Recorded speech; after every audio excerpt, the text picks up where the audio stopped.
मैंने उसकी कई मिन्नतें की, वास्ते डाले, यहां तक कि मैं उसके पांव में बैठ गया, मगर उसने मेरी एक न सुनी और वो मुझे छोड़कर चली गई।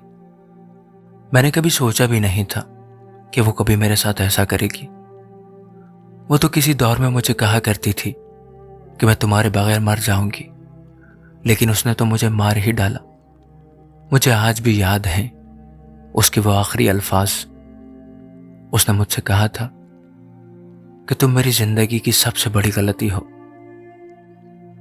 ना ही तुम्हारी शक्ल अच्छी है और ना ही तुम्हारी आमदन है। मैं बहुत बेवकूफ थी जो मैं तुम्हारी बातों में आ गई, वरना तुम इस काबिल नहीं थे कि मैं तुमसे मोहब्बत करती।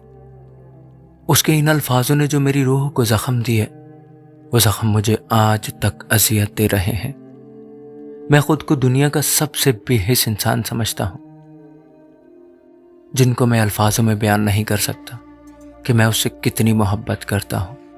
मेरा दिमाग तो ये बात मान चुका है कि वो किसी और के लिए मुझे छोड़कर चली गई है। वो अब किसी और की हो चुकी है और अब वो मेरी जिंदगी में कभी वापस नहीं आएगी, क्योंकि मैं ये बात मुकम्मल तौर पर जान गया कि मैं उसके लिए कोई अहमियत नहीं रखता। मगर एक ये मेरा दिल है जो इस बात को कभी तस्लीम नहीं करता और ना ही इस बात को मानने के लिए तैयार है।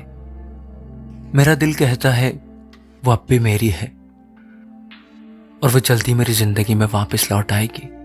मेरा दिल और दिमाग एक दूसरे से बगावत कर बैठे हैं और इस बगावत में मुझे खुदकुशी के सिवा कोई रास्ता नजर नहीं आता। लेकिन फिर मैं सोचता हूं कि खुदकुशी मेरे मजहब में हराम है।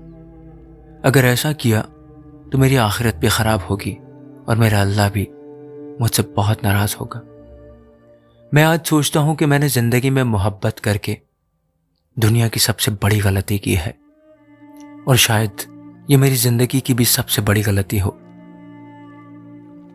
मैं बस आपसे यही कहना चाहूंगा कि कभी जिंदगी में किसी से मोहब्बत ना करना, क्योंकि जब मोहब्बत दुख देती है तो ये इंसान का जहनी सुकून मुकम्मल तौर पर बर्बाद कर देती है।